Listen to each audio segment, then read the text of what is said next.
noite, seja bem-vinda.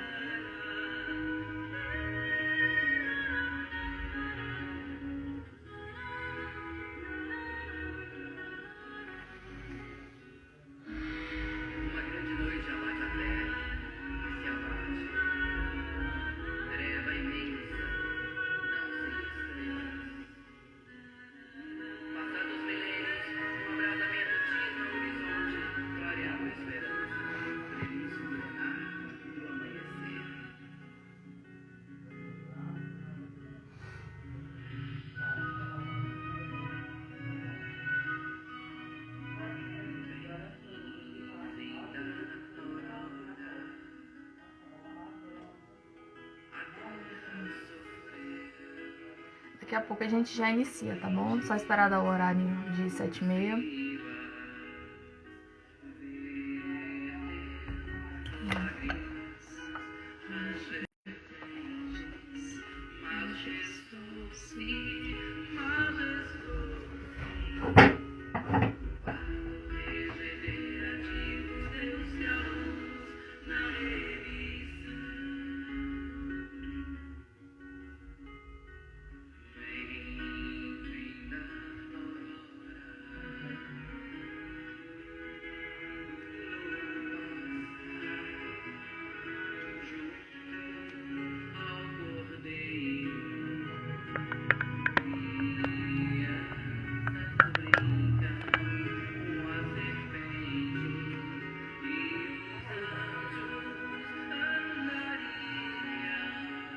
Boa noite.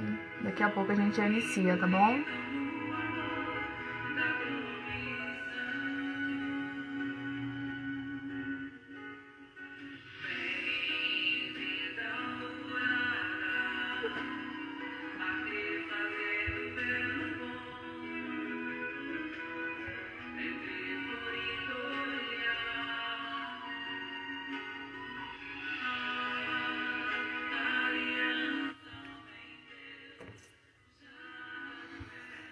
Bom, então a gente já vai iniciar os nossos trabalhos dessa quarta-feira, mais uma reunião pública do Grêmio Espírita Allan Kardec, aqui de Inhumas. Sejam bem-vindos, uma boa noite a todos. E agora eu convido a todos vocês para que a gente possa fazer a nossa prece inicial para começar a nossa atividade de hoje. Todos sentando da maneira que achar mais confortável e elevando o pensamento até Deus. Pedimos então, Senhor, que abençoe hoje a nossa reunião pública. E desde já pedimos o auxílio da espiritualidade amiga, para que esteja na casa de cada um de nós que aqui estamos, nos amparando, nos auxiliando, e nos proporcionando conforto, tranquilidade e a paz espiritual que nós tanto buscamos. Que a espiritualidade trabalhadora da casa do Grêmio Espírita Allan Kardec possa estar se movimentando e nos amparando nesse trabalho de hoje. Muito obrigada, Senhor, por mais essa oportunidade de aprendizado. Sê conosco hoje e sempre. Pai nosso que estás nos céus, santificado seja o vosso nome. Venha a nós o vosso reino. Seja feita a vossa vontade, assim na terra como é feita no céu. O pão nosso de cada dia nos dai hoje. Perdoai as nossas ofensas, assim como nós perdoamos aqueles que nos têm ofendido. Não nos deixeis cair em tentação, mas livrai-nos do mal, porque teu é o reino, o poder e a glória infinita para todos sempre. Que assim seja. Assim seja.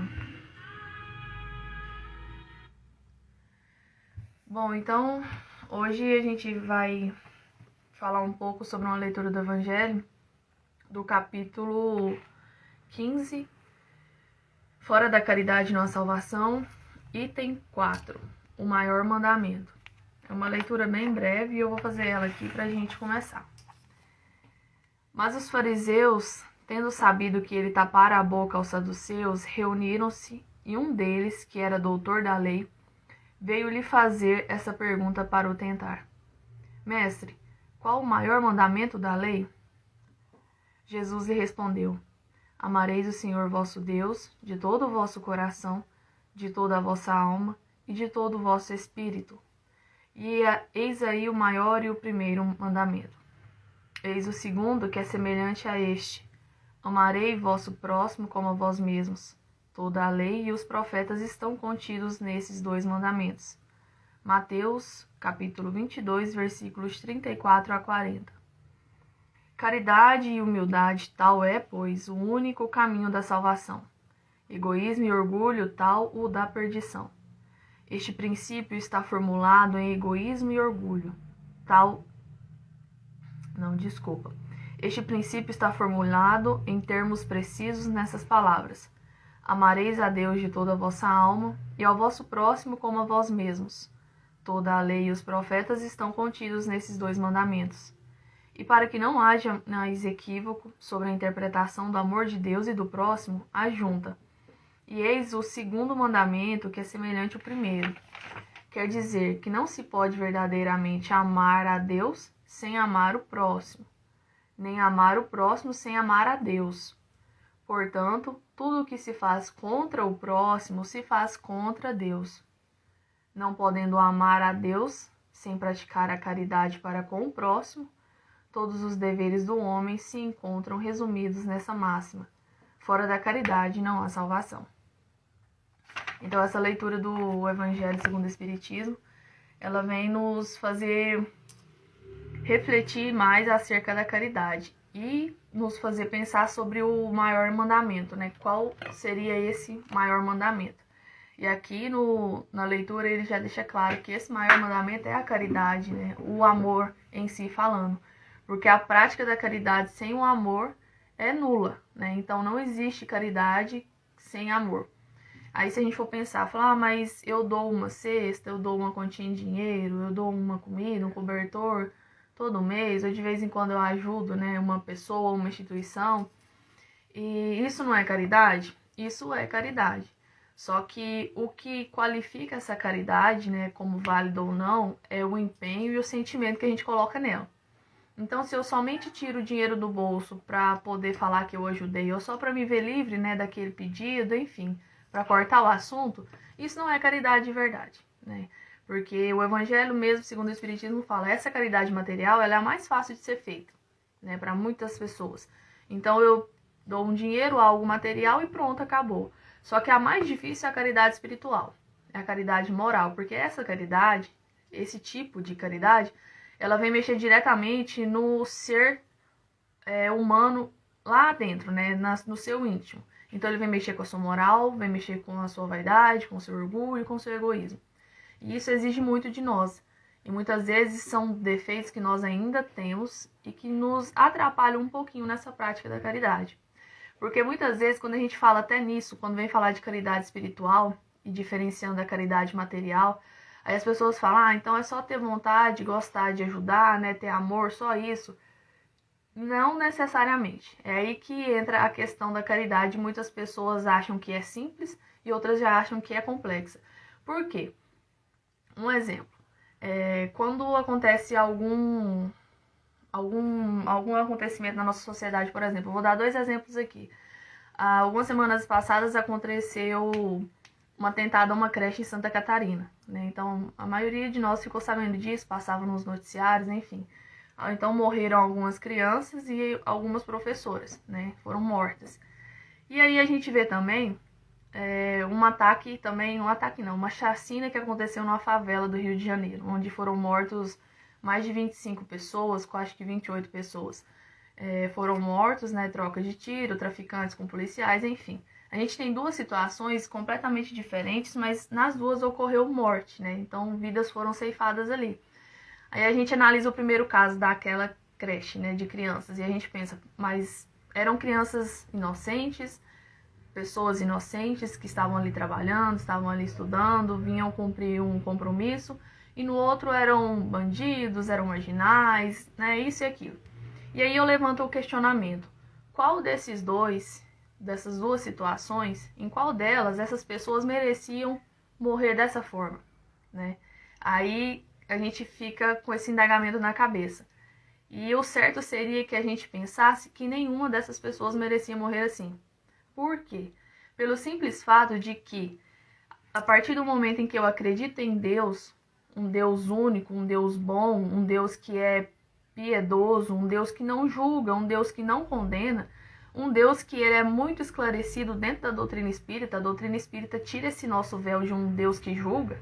Então esse Deus que nós enxergamos aqui dentro, ele ama o criminoso do mesmo modo que ele ama a criancinha inocente. Do mesmo modo. Tanto que não existe a possibilidade de você pedir para ele escolher. Isso não é nem provável. Isso não cabe em Deus.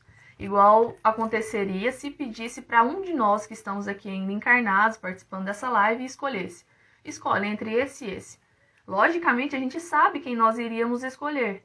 A gente tem essa tendência, tem os nossos pensamentos e as nossas opiniões, e a gente ia escolher aquela pessoa mais inocente, aquela pessoa mais certa, mais sensata.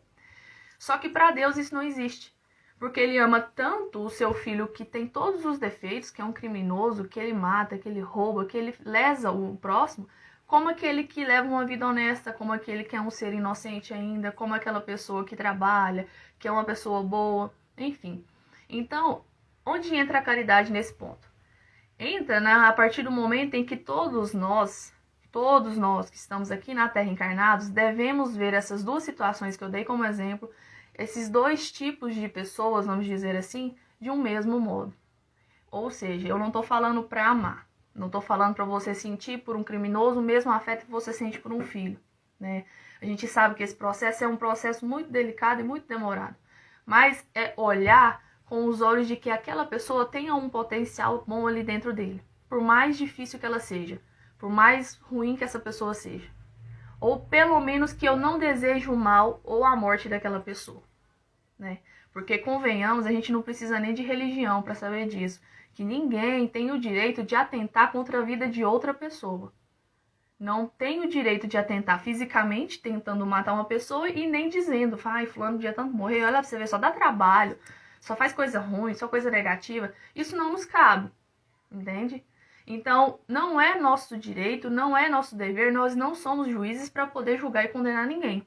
Se Deus, que é um ser supremo, não julga, quem somos nós para julgar? Aí sim tá a verdadeira caridade. A partir do momento em que eu vejo uma situação dessa e tenho vontade de falar, ou até penso isso, e no mesmo momento eu já me corrijo. Falo, não, fez, tá errado, eu acho errado, mas é filho de Deus também. Deixa ele. Eu faço a minha oração, envio até ele e sigo o meu caminho. Isso é caridade. E aí a gente não compreende muitas vezes a caridade desse jeito. O que acontece? A gente fica procurando caridade. Entende? Então tem gente, já vi muitos e até hoje eu vejo, que fica procurando a oportunidade de fazer a caridade. Então a pessoa às vezes reclama porque não tem trabalho para fazer. Ou fala, eu não tenho dinheiro, não posso ajudar, não tem nenhum lugar para eu visitar. Eu não consigo sentar para conversar com ninguém. Então a pessoa fica procurando meios em lugares tão longe, sendo que perto dela, ela tem esses próprios meios para exercer a sua caridade, para poder repensar essa caridade, entende? Então, até uma vez o meu pai, ele estava contando, ele passou na casa de um irmão dele, e aí falando, né, era tempo de Mega da Virada, né? E apostou, foi lá, jogou naquele negócio para ver se ganhava e tudo. E aí ele falando que se ganhasse poderia ajudar uma instituição, poderia fazer a caridade, poderia ajudar alguém. E o meu pai falou pra ele, mas você não precisa ter dinheiro para poder fazer isso. E aí o meu tio ficou pensando, falou, mas como que eu iria ajudar sem o dinheiro? Eu achei engraçado, porque tem pessoas que não têm a noção de que basta sentar lá com aquele velhinho, com aquela pessoa, né, que tá lá no lugar e conversar. Basta você sentar e ouvir, que isso é suficiente. Às vezes a pessoa pensa que realmente é preciso dinheiro. Então eu vou doar essa quantia pra cá, tá? Essa é a minha ajuda, essa é a minha caridade. Pronto, acabou. E não é assim. Não é tão simples, né? Não é tão fácil. Às vezes a sua presença, o seu dom de ouvir, o seu dom de falar, de conversar, você propicia a maior caridade que você já fez na sua vida, que às vezes dinheiro nenhum consegue pagar. Então eu lembro que uma vez eu estava fazendo uma campanha Alta de Souza, eu era bem mais nova na época, ainda participava de evangelização, e se eu não me engano era ali na região da Pedrinha. E aí um senhor, a gente distribuiu, né, o saquinho, a gente passa na campanha Alta de Souza, deixa o saquinho e depois a gente volta recolhendo o saquinho com a doação da pessoa. E aí a gente passou e um senhorzinho entregou um saquinho, né, bem mochinho, falou, eu coloquei aí a única coisa que eu tinha para doar. tá bom? E a gente, não, tranquilo, né? Tá tudo bem.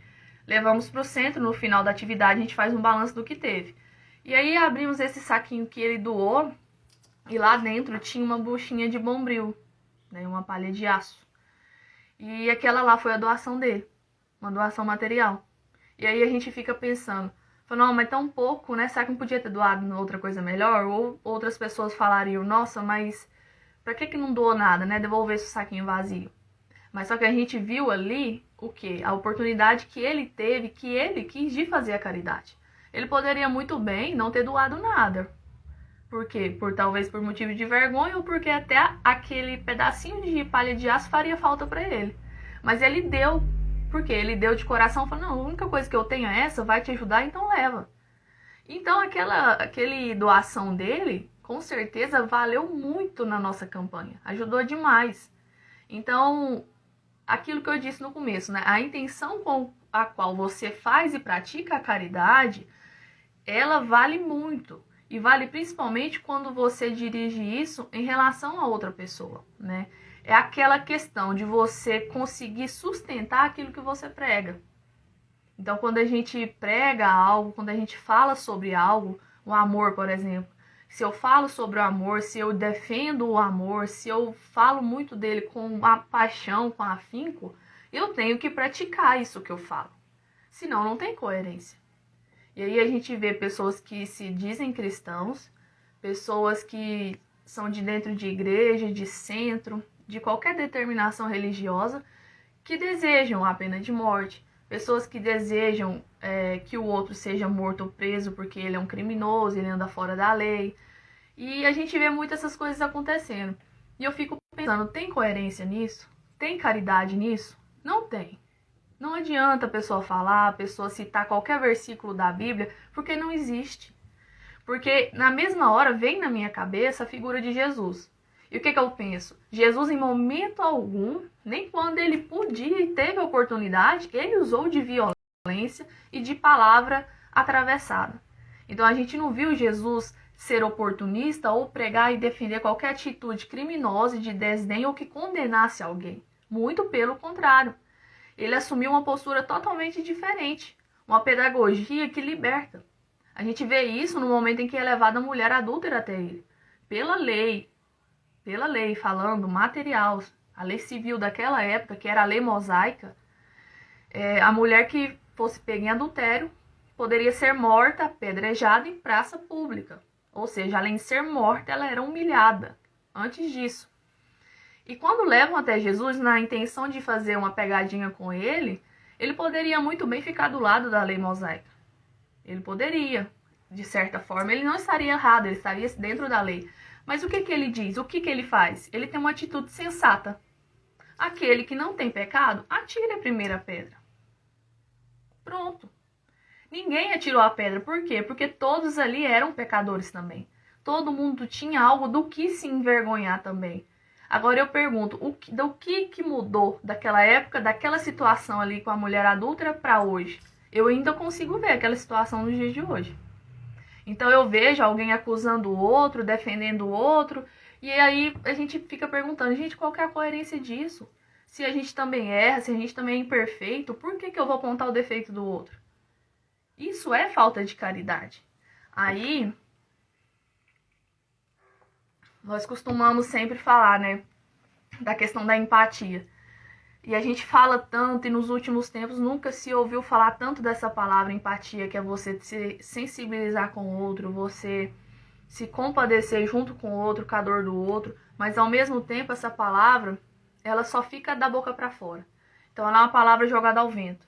Eu só falo para deixar o meu discurso mais bonito, mas eu não exerço essa empatia, entende? Então é uma empatia que é seletiva. Eu só sou empático com as pessoas da minha família, do meu círculo de amizade.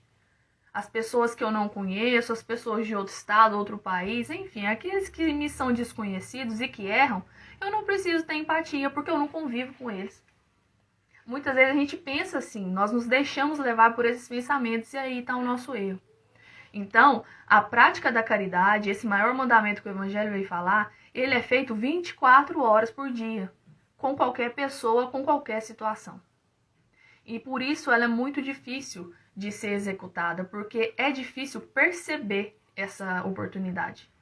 O Haroldo Dutra Dias, nas palestras dele, ele diz que a caridade ela é como o calor de um forno. Quando você está pronto, aparece a oportunidade. Então, quando você é caridoso, essa prática, ela como que é um perfume que exala. Então, quem se aproxima sente que você pode ajudar, e aí só vai aparecendo pessoas, situações para que você contribua de alguma forma, material ou espiritual. Geralmente, quando a gente ajuda materialmente, nós também ajudamos espiritualmente. Porque tem situações em que, por exemplo, a gente leva uma cesta básica. A nossa casa mesmo, o Grêmio fez acho que tem um mês ou dois, a distribuição das cestas.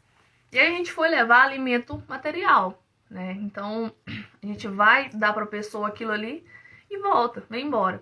E a gente vê que algumas famílias, geralmente o que falta ali é só o alimento material. A pessoa tá bem, a pessoa é alegre, é feliz, tá passando por uma dificuldade porque não arranja um emprego, porque não consegue um bico aqui e ali, mas ela é uma pessoa de bem com a vida. Você vê que não é uma pessoa problemática, que somente aquilo ali que estava faltando. Aí a gente volta para casa, onde a gente tem tudo, tem comida, tem um teto, né? Enfim, tem tudo que precisa e fica pensando, fala, nossa, eu tenho tudo, mas eu tô cheio de problema. Eu vivo angustiado, eu vivo triste, eu vivo depressivo. E aí a gente fica pensando, como que essa troca faz bem? Porque em ir levar o alimento material para aquela pessoa, eu aprendi espiritualmente com ela e voltei com esse aprendizado para minha casa. E com certeza eu vou ficar pensando nisso e vou passar isso para frente. Ali houve uma troca da caridade, você ajudou e você foi ajudado. E a caridade, no fim das contas, e ultimamente eu venho percebido isso, e percebi, eu diria que eu percebi tarde, mas nunca é tarde, né? Que na prática da caridade, a gente não só ajuda o outro. Então, caridade não é, eu ajudei. A maioria das vezes você é ajudado. Entende? Então, assim, a gente vai lá em algum lugar fazer algo, um grupo reúne para fazer visita no asilo. A gente acha que vai lá fazer alguma coisa boa para aquelas pessoas que estão lá. A gente volta com cada lição que a gente não consegue nem contar e nem passar. Porque a emoção sentida ali foi ali na hora, a gente não consegue nem expressar depois. Então a gente aprende mais do que foi lá levar. Então a caridade, a graça dela, o segredo dela é esse. Você, no momento em que acha que vai ajudar, você é ajudado. Isso é muito interessante e reconhecer isso é algo muito bom. É muito, muito bom mesmo, porque no momento em que a gente percebe isso, nós vamos vendo as oportunidades que aparecem, que é o que eu disse agora há pouco. Então eu já fico mais atento e já vejo a oportunidade de ser caridoso quando eu saio da minha casa, quando eu tô no trânsito, quando eu tô no meu trabalho, quando eu tenho um vizinho difícil, enfim, quando eu tô no meu estudo, e a gente vai sendo mais perceptível com essas coisas. Então, essa prática da caridade vai muito além daquilo que a gente pensa. Porque se eu unir caridade e amor, eu já tenho a resposta para tudo. Então, quem é caridoso, quem ama, quem segue o que Jesus exemplificou, não deseja o mal, não deseja a morte, não quer ver a pessoa em uma situação negativa. Pelo contrário, ela ampara, ela serve. Então, esse é o grande segredo da caridade e desse maior mandamento aqui falado. Aí, no Evangelho segundo o Espiritismo, depois dessa leitura que eu li, ele vem falar da necessidade da caridade segundo São Paulo, segundo o apóstolo Paulo. E aí o Evangelho traz aqui um trecho dessa leitura da carta de Paulo aos Coríntios. Só que eu decidi ler ela na íntegra, tá aqui no Novo Testamento, na Bíblia. Quem quiser procurar depois para ler, tá na carta de Paulo aos Coríntios, capítulo 13. Vai do versículo 1 ao versículo 13 também. Eu vou lendo com vocês pra gente ir comentando e eu gostaria que vocês prestassem atenção porque é muito linda. Em algumas traduções de algumas bíblias, ao invés da palavra caridade, a gente encontra a palavra amor. E eu já vi algumas traduções assim. É a mesma coisa, porque, como eu disse, né, não existe caridade sem amor. Se você é caridoso, você também é amoroso, né? Então, é a mesma coisa. Ela começa assim, a suprema excelência da caridade. Ainda que eu falasse a língua dos homens e dos anjos e não tivesse caridade, seria como um metal que soa ou como um sino que tine. E ainda que tivesse o dom de profecia, se conhecesse todos os mistérios e toda a ciência, e ainda que tivesse toda a fé, de maneira tal que transportasse os montes, e não tivesse caridade, eu nada seria. E ainda que redistribuísse toda a minha fortuna para o sustento dos pobres, e ainda que entregasse o meu corpo para ser queimado e não tivesse caridade, nada disso me aproveitaria. A caridade é sofredora, é benigna, a caridade não é invejosa, a caridade não trata com leviandade, não se ensoberbece, ela não é vaidosa, não se porta com indecência, não busca os seus interesses, não se irrita, não suspeita mal, não folga com a injustiça, mas folga com a verdade. Tudo sofre, tudo crê, tudo espera, tudo suporta. A caridade nunca falha, mas havendo profecias, serão aniquiladas. Havendo línguas, cessarão. Havendo ciência, desaparecerá. O quanto a caridade é soberana. Porque em parte conhecemos, e em parte profetizamos. Mas quando vier o que é perfeito, então o que o é em parte será aniquilado. Quando eu era menino, falava como menino, sentia como menino, discorria como menino, mas logo que cheguei a ser homem, acabei com as coisas de menino. Porque agora vemos por espelho em enigma, mas então veremos face a face. Agora eu conheço em parte, mas então conhecerei como também sou conhecido. Agora, pois, permanecem a fé, a esperança e a caridade. Essas três, mas a maior dessas é a caridade. Esse final dessa carta de Paulo aos Coríntios, dessa parte, é muito bonita porque ele vem falar da transformação que ele sofreu e que todos nós também vamos sofrer e estamos sofrendo, que é o quê? Sair daquela infantilidade espiritual nossa. Então, quando ele fala aqui, quando eu era menino, falava como menino, sentia como menino, discorria como menino. Agora que eu cheguei a ser homem, acabei com as coisas de menino. O que isso quer dizer? É muito simples, é a gente pensar em nós. Enquanto crianças, nós fazemos coisas de crianças. Nós nos portamos como crianças, porque isso é algo natural. Mas a partir do momento em que nós tomamos certa idade, passamos da adolescência, fase adulta, jovem, adulto, nós vamos mudando a nossa personalidade, vamos nos encontrando e vamos assumindo responsabilidades, não é mesmo? Espiritualmente, isso é igual. Ou seja, as nossas encarnações passadas já são bem mais atrasadas do que hoje. Agora imagina, nós estamos no melhor momento da nossa escala evolutiva. Imagina isso. Ou seja, as minhas encarnações passadas, eu tive a oportunidade de fazer muitas coisas, mas esse momento aqui, que eu estou encarnada aqui e agora, é o melhor momento, porque é o meu estágio mais evoluído que eu já consegui chegar. E a tendência é progredir. Então não me cabe mais fazer essas coisas de menino, agir com esse egoísmo, agir com esse individualismo, agir com a miséria, enfim, com o orgulho. Tudo isso que são vícios que nos caracterizam em certos momentos da nossa vida. Já é hora de nos desligarmos disso. É hora de buscarmos melhorar. Então, quando Paulo fala isso aqui nessa carta, nessa passagem, ele se refere a isso. É enxergar essa caridade de outra maneira. Porque se a gente for pegar Jesus, né, como ele lidava com as pessoas naquela época dele, ele falava por parábolas, falava de um modo em que aqueles homens daquela época o compreenderiam. Hoje, com a doutrina espírita e até com as outras religiões, nós vemos que a gente tem a oportunidade de se aprofundar no que Jesus falava. Então, das suas palavras, nós extraímos a seiva, o néctar, aquela parte doce, aquela parte que realmente alimenta o espírito. Então, eu não posso mais ficar presa somente nessa leitura aqui, fingir que eu entendi, fechar o livro e acabou. Isso não nos cabe mais. A gente já passou dessa fase tem muito tempo.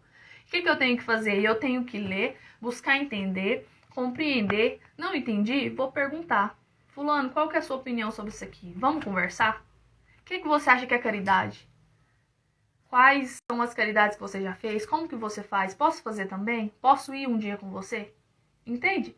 Nós temos que começar a andar com os nossos próprios pés, sozinhos, e procurar as oportunidades também. Não basta só a gente sentar, né, e esperar aparecer. Porque, igual eu disse, né, a caridade é como um forno, quando você tá pronto, ela aparece. Ou seja, quando o forno tá ali aquecido, você coloca o bolo para assar, o bolo assa bonitinho, pronto.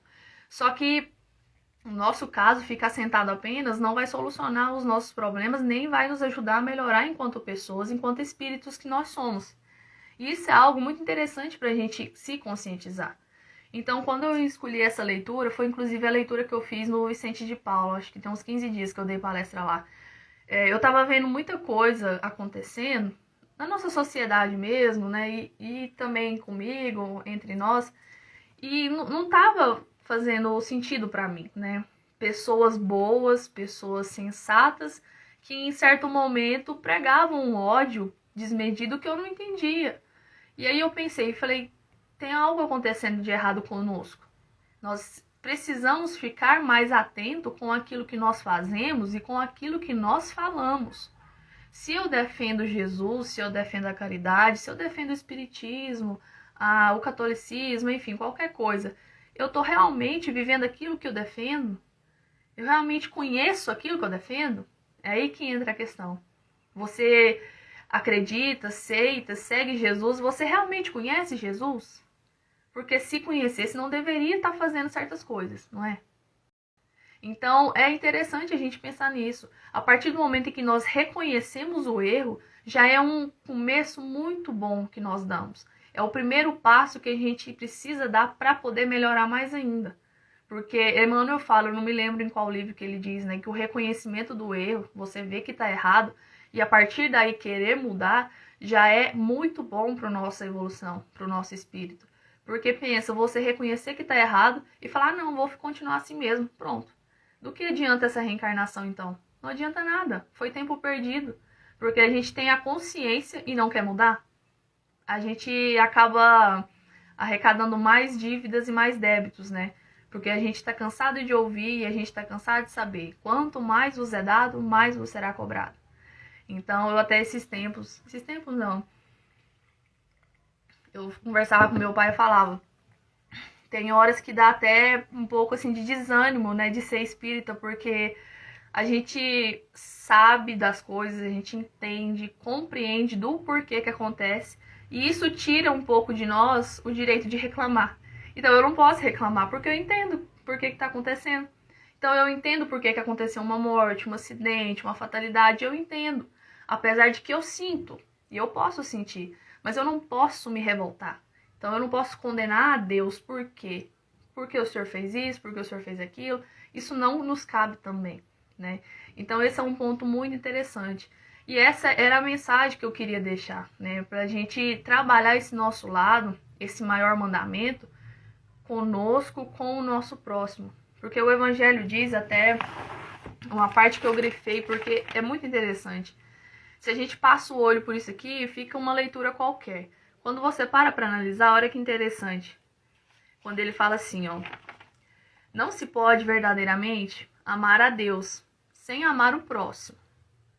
Nem amar o próximo sem amar a Deus. Ou seja, se você ama a Deus, você também precisa amar o seu próximo. Independente de quem quer que esse próximo seja.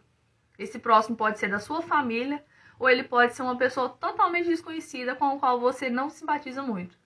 E ele fala, e não se pode amar ao próximo sem amar a Deus. Você ama o seu próximo? Ama muito? Você tem que amar a Deus também, porque senão não tem como. Então tá vendo? É uma via de mão dupla. Ela tem que ter o amor nos dois sentidos. Só em um não tem como. E ele continua falando, portanto, tudo o que se faz contra o próximo se faz contra Deus. Essa é a parte mais marcante desse trecho. Tudo o que se faz contra o próximo se faz contra Deus. Lembra quando Jesus falava, o que fizeres a cada um desses pequeninos, é a mim que você fez? Tá aí o segredo. Então, tudo que você faz contra o seu próximo, você faz contra Deus. Você deseja a morte para o seu próximo? Você está desejando a morte também para Deus. É como se aquela pessoa fosse Deus e você desejasse que ela morresse. Ah, mas é Deus, não vou desejar a morte de Deus. Então também não deseja do próximo, porque não faz sentido. Entende? Então é uma leitura muito boa que nos traz essa reflexão, né, de exercer essa verdadeira caridade. Já dizia Guimarães Rosa, ele fala: misericórdia é você colocar o coração na miséria alheia. Então, quando eu vejo a miséria do outro, a dificuldade do outro, o sofrimento do outro, independente de seja ele quem for, eu me compadecer por ele, isso é misericórdia. Então, quando eu vejo a mãe de uma pessoa que era criminosa, de uma pessoa que levava uma vida duvidosa, sofrendo a morte do filho, a dor dela é a mesma dor da mãe de uma daquelas criancinhas que morreu na creche. Porque as duas são mães. E a mãe não importa se era criminoso ou se o filho era honesto. Ela sofre do mesmo jeito. Então, quando eu vejo a dor dessas duas mães e eu me compadeço dessa dor, isso é misericórdia. Eu não preciso estar achando que aquilo ali é certo, que o que a pessoa fez é certo ou errado. Isso não é o caso. Mas quando eu me compadeço, me sensibilizo e não tripudio em cima disso, isso é misericórdia, isso é caridade. Então, essa leitura traz essa reflexão que hoje a gente está precisando de mais, em tempos muito extremos que nós estamos vivendo, em tempos em que você não pode falar muita coisa, você não pode postar uma coisa, né? A gente está aqui na mídia, que você é mal interpretado e já começa uma guerra e ninguém quer ficar por baixo, todos querem ter razão. Em tempos tão violentos, é preciso parar, raciocinar e pensar. Olha, isso está condizente com o que eu acredito, com o que eu defendo? Se você defende algo que é certo, e isso também está certo, segue seu caminho. Se não, é hora de fazer aquela reforma íntima, é hora de começar a analisar a situação e mudar. Porque nunca é tarde pra gente mudar, né? Então, a nossa mensagem dessa noite era essa. Eu espero que todos vocês possam ter tirado o máximo de aprendizado, assim como eu tirei, e aqui a gente vem trocar experiências, né? Então, essa era a minha mensagem da noite para todos. E a gente já vai passar agora para a nossa parte final da reunião, que é a frutificação da água e também o passe. Então, se vocês têm aí perto um copo com água, uma garrafinha, ou se não tiver, pode buscar. Coloca aí perto e a gente vai pedir, vai mentalizar para que essa água possa ser frutificada. Antes da gente encerrar, eu só queria lembrar que todas as palestras que são feitas aqui, todas as quartas-feiras, ficam gravadas aqui no Instagram. Ela não some, tá? Então tá gravada aqui, é só entrar no perfil e também tá no YouTube. A gente coloca tudo lá, é só entrar aqui no perfil do Grêmio que tem um link. Aí lá tem YouTube, você vai lá e assiste. Manda para outra pessoa, né? Assiste outras vezes, tá bom? Então agora a gente vamos pedir a fluidificação da água e já também o passe, certinho? Então mais uma vez eu convido a todos que estão em casa para que possam junto comigo, com o apoio da espiritualidade, mais uma vez trabalhar na fluidificação dessa água, esse líquido que renova as nossas forças. E pedimos que os biomédicos dos laboratórios superiores derramem sobre ela todo o medicamento necessário para toda a fadiga corporal e também espiritual. Que ela possa atingir aquelas moléculas que estejam mais precisando, Senhor, de um tratamento, do remédio benéfico. Que somente o Senhor tem o dom. Abençoe, Senhor, a todos nós. Derrame sobre cada recipiente aquelas energias que nos renovam, que nos acalmam, que nos trazem força para vencer a cada dia. Pedimos, Senhor, também o passe refazedor que vem cair sobre nossas cabeças como uma chuva de pétalas brancas, nos tirando toda a angústia, nos fazendo ficar calmos, concentrados e derramando as energias positivas que refazem as nossas forças e nos dão ânimos para a caminhada árdua do nosso dia a dia. Que aquela dor física, aquela dor moral ou espiritual que todos nós estejamos sentindo possa ser amenizada, possa ser tratada, possa ser curada. Ave Maria, cheia de graça, o Senhor é convosco. Bendita sois vós entre as mulheres, bendito é o fruto do vosso ventre, Jesus. Santa Maria, Mãe de Jesus, rogai por todos nós que somos pecadores, agora e na hora do nosso desenlace, que assim seja. Então, pessoal, essa é a nossa palestra de hoje. Eu agradeço a todos pela presença, muito obrigada. E semana que vem eu espero todos vocês aqui. Se eu não me engano, semana que vem é a última, isso. É o Luiz Fernando novamente, certinho?